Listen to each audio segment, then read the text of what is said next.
Hello everyone, and welcome to my Sister Wives For You channel. I hope everyone is having a wonderful day. Before we begin, please hit the subscribe button and give this video a thumbs up. Robyn sat in the small Flagstaff house's darkened living room, a crumpled tissue in her shaking hands. Only the hum of the air conditioner filled the quiet while the television flickered in the background, but the sound was muted. Her eyes went toward the pile of legal papers on the coffee table, red and swollen from hours of crying. Although the text on the pages was jumbled, it was painfully obvious that Janelle had prevailed. She had everything now, every possession, every glimmer of financial stability. Nothing remained for Kody, the man who had once been the focal point of their large, disorderly polygamous family. The final surviving wife, Robyn, felt the full force of it all fall upon her. She couldn't get the courtroom scene out of her head like a bad dream. Their family's flaws had been made public by the protracted, exhausting struggle. Being the mediator who could ease tensions between Kody and his other wives was something Robyn had always taken great pride in. However, nothing was smoothed over this time. Janelle had outwitted them all with her quiet resolve and keen intelligence. The final strands of Robyn's existence had been severed when the judge's gavel fell like a guillotine. Naturally, the family had been disintegrating for years.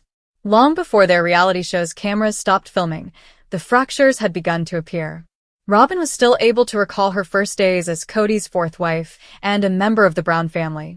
She had been optimistic back then, thinking she could unite a family already torn apart by conflicting egos and personalities. In Kody's life, Mary, Janelle, and Christine had all made their mark, but Robyn had been unique, or so she believed.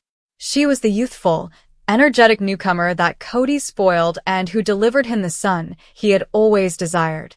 She seemed to be keeping the family together for a while, but the reality was more repulsive. As Kody's focus increasingly turned to Robyn, the other wives had become bitter, and their bonds with him were eroding. The first to depart was Christine, who left with a self-assurance that astounded Robyn.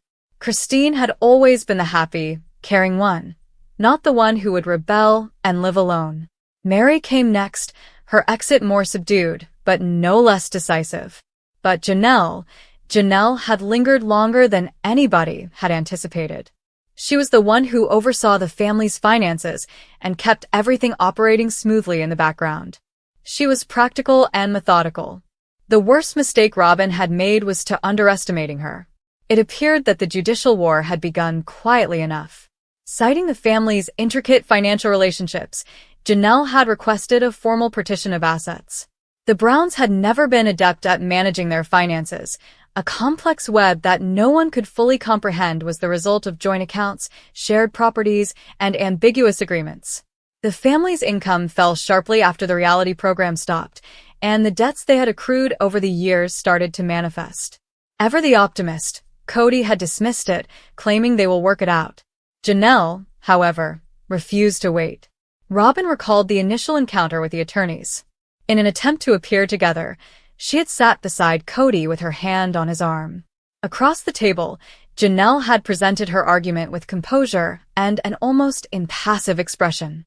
She claimed that she was entitled to a sizable amount of the family's fortune because of her contributions over the years. Thus, she wanted her share. Robyn felt cold, but Kody had dismissed it with a laugh, claiming it was a mistake. Janelle wasn't playing a bluff. She kept a careful track of every dime she brought into the family, along with spreadsheets and invoices. The beast in the courtroom had been different. Kody was relentlessly portrayed by Janelle's attorney as a careless father who had mishandled the family's money for years. As the attorney went over Kody's unsuccessful business endeavors, including the unfinished housing projects, dubious investments, and unpaid loans, Robyn grimaced. The steady hand, on the other hand, was Janelle, who had kept the family afloat while Kody pursued unfulfilled goals. The proof was incriminating, but Robyn wanted to yell that it wasn't true and that Kody had always looked out for the family's best interests. The judge had listened intently. She was a severe woman with a no-nonsense manner. Robyn thought her testimony would change the situation. She talked movingly about the sacrifices they had all made, the family they had created, and the love that had bonded them. Even she could hear the hollowness of her words. Robyn's heartfelt entreaties were cut short by the judge's incisive inquiries. She had questioned, "What specifically did you contribute to the family's financial stability?" Robyn stumbled, unable to identify a specific object. She had been a mother, a wife, and a supporter, but from a legal perspective, those positions were worthless. That being said, Janelle had been ready. Her attorney gave a thorough summary of her contributions, including the years she worked full-time while raising 6 kids, the homes she assisted in buying, and the budgets she oversaw. She demanded everything she felt she was entitled to, not just her portion. The court concurred. Janelle was given the family's possessions, including the homes, the farm, and the surviving bank accounts. All that was left for Kody was his name on a few unpaid bills. As Robyn thought of Kody, the tears started to flow again. He had paced the courthouse hallway like a caged animal in his rage following the decision. He had yelled, "This isn't fair," as his voice reverberated off the marble walls. "I created this family. I managed to keep it together." Even if Kody was blind to the truth, Robyn was aware of it. Although he had been the idealist and the dreamer, Janelle's practicality prevented them from disintegrating sooner. Now that the money was gone and the family was split up, Kody had nothing left to cling to. The consequences were immediate. Even though they were far gone, the other wives expressed their sympathies, or in Christine's case, a smug text that said, "Karma's a funny thing." Robyn didn't reply and erased it. She was too exhausted to struggle any longer. The kids, however, that was another story. Some of Kody's older children, particularly Janelle's, had supported their mother and commended her for advocating for herself. Others, such as Robyn's own kids, were furious and perplexed since they couldn't comprehend why their family was being split up. With her voice shaking, her daughter had questioned, "Mom, why didn't you fight harder?" Robyn was unable to respond. Now the house felt more empty. Kody had become reclusive, pacing the backyard or staring at his phone for hours on end. Robyn attempted to console him by talking to him, but he was aloof, his rage boiling beneath the surface. If he blamed her, she wondered. She had, after all, been the one to inspire him to keep having big dreams and to have faith that everything would turn out okay. Perhaps she had been mistaken. Weeks passed, and they came to terms with their predicament. One of the few items they still possessed, the Flagstaff house, was now in Janelle's name. In a humiliating turn of events that made Robyn's stomach turn, Robyn and Kody were permitted to remain, but only as renters. Since Robyn's tiny jewelry business was barely making ends meet and Kody's debts were mounting, they couldn't afford to move. She considered contacting Christine or Mary, but she was put off by pride. Robyn had to live with her decision because they had already made theirs.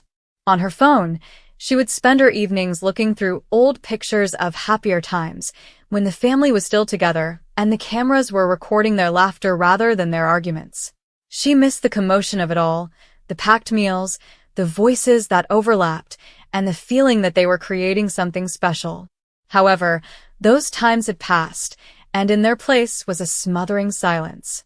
Robyn was aware that she needed to find a way to move forward, but she wasn't sure how. She considered finding a permanent job to help support her kids, but the prospect seemed intimidating.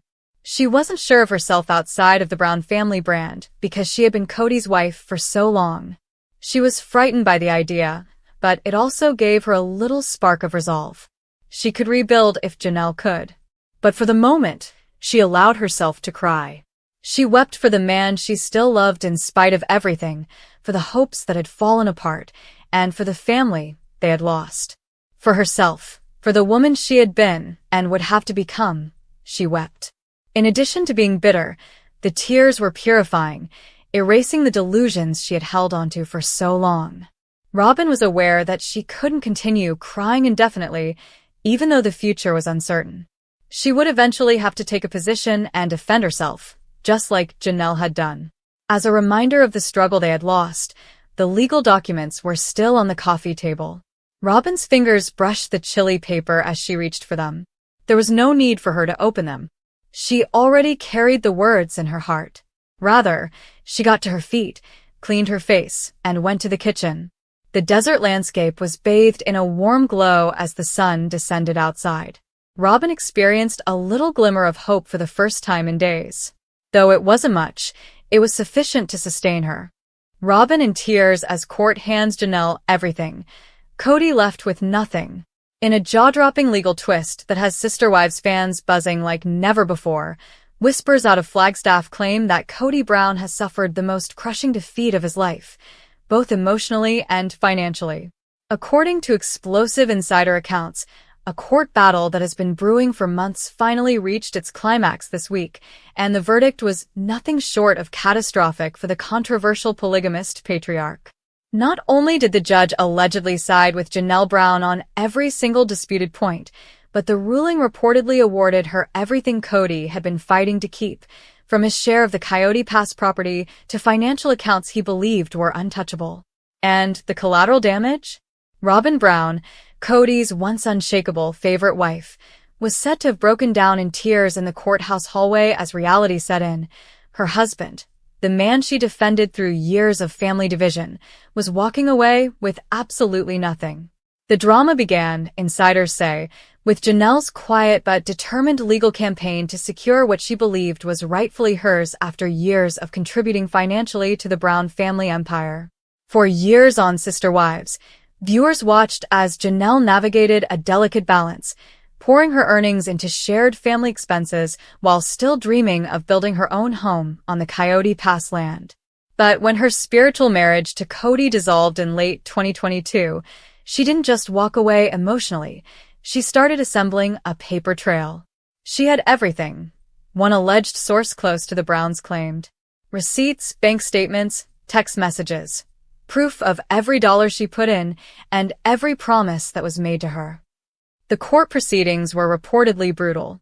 Janelle's legal team painted a vivid picture of a woman who had invested decades into a family structure that ultimately left her with nothing, except for the assets she was now fighting to claim. They argued that Kody's spending habits, his decision to prioritize Robyn's household over others, and his alleged reallocation of funds had left Janelle unfairly disadvantaged. According to those who claimed to have been present, the judge's patience with Kody wore thin quickly, especially when he reportedly tried to steer the testimony toward his personal grievances with his ex-wives rather than the financial facts. Robyn, meanwhile, was allegedly by Kody's side throughout the proceedings, clinging to the hope that the court would validate their narrative, that Janelle had no legal claim because her contributions were part of a shared spiritual arrangement rather than a contractual obligation. But when the ruling came down, the courtroom air was said to have gone ice cold. The judge sided entirely with Janelle, one insider whispered. Every single item she asked for, she got. The Coyote Pass land? Hers. The shared investment accounts? Hers. Even certain personal assets that Kody argued were untouchable gone. Witnesses describe Robyn's reaction as immediate and devastating. She reportedly covered her face with her hands and began to cry quietly, her shoulders shaking as Kody sat in stunned silence. For a woman who has been portrayed for years as Kody's strongest ally and fiercest defender, this was a public humiliation of the highest order. And as for Kody, sources say he looked shell-shocked, staring straight ahead as if he couldn't process the reality that everything he had clung to, both as a symbol of his leadership and as his financial future, had just been stripped away in one fell swoop. Outside the courthouse, the emotional fallout continued. Robyn, still teary-eyed, reportedly avoided speaking to reporters or onlookers, instead hurrying into a waiting SUV while Kody followed closely behind, his face set in a grim expression. But the gossip mill wasted no time. Within hours, fan forums and social media were ablaze with speculation. Would this crushing loss force Kody and Robyn to sell their Flagstaff home? Could Kody even remain in Arizona now that Janelle effectively controlled the family's most valuable asset? And perhaps the most tantalizing question of all, was this the final nail in the coffin for Sister Wives as a series, now that its central figure was no longer in a position of financial power? Janelle, in contrast, was allegedly the picture of quiet satisfaction. While she did not gloat, those who saw her leaving the courthouse described a woman who looked lighter, like the weight of years of financial frustration had finally been lifted. She reportedly exchanged hugs with her attorneys and close friends, thanking them for helping her finally reclaim what's mine. For her fans, this was the ultimate vindication. The independent, practical-minded Janelle they had cheered for had not only walked away from Kody's chaotic orbit, but had done so with the legal backing to secure her future on her own terms. The symbolism of the verdict has not been lost on viewers. For years, Kody held himself up as the leader and provider for a sprawling plural family, making decisions that, in his eyes, kept the family unified and secure. Now, in a single courtroom decision, that narrative has been flipped on its head. The man who once controlled the financial and emotional center of the Browns' world is left with nothing tangible to show for it. No land, no shared investments, no leverage. And for Robyn, who tied her fate so closely to his, the reality of standing beside a husband stripped of his assets is a harsh one. Already, unverified social media accounts claiming to be connected to the Browns are hinting at more legal trouble ahead. Some suggest that other ex-wives, namely Christine and even Mary, are now considering similar legal moves to secure their own portions of past family investments. If that's true, Kody's financial freefall might only be beginning. As one fan put it bluntly in a viral Reddit thread, if Janelle just set a precedent in court, Kody's about to have 3 more lawsuits on his hands. He's not just broke, he's in trouble. From a production standpoint, the drama is pure gold. TLC has remained tight-lipped about whether the court battle will appear in upcoming episodes, but the potential is too rich to ignore. Imagine the confessionals, Janelle calmly explaining her side of the fight while Kody fumes about betrayal, Robyn dabs her eyes with a tissue, and the other wives weigh in with their own pointed commentary. For a show that has thrived on family tension for nearly 2 decades, this could be the biggest storyline since Christine's departure. For now, the Browns are keeping public statements to a minimum, but the body language and behind-the-scenes leaks tell the story. Robyn's tears in that courthouse hallway weren't just about the money. They were about watching the carefully built image of her marriage to Kody crumble in real time. And Kody's stony silence wasn't just shock. It was the dawning realization that, for the first time in decades, he has no land, no shared bank accounts, and no legal footing to claim leadership over the family he once ruled. It's a staggering fall from grace, and whether viewers see it as karma, justice, or tragedy depends entirely on which corner of the Sister Wives fandom they occupy. But one thing is certain. The image of Robyn in tears as a victorious Janelle walks away with everything will go down as one of the most unforgettable and meme-worthy moments in Sister Wives history.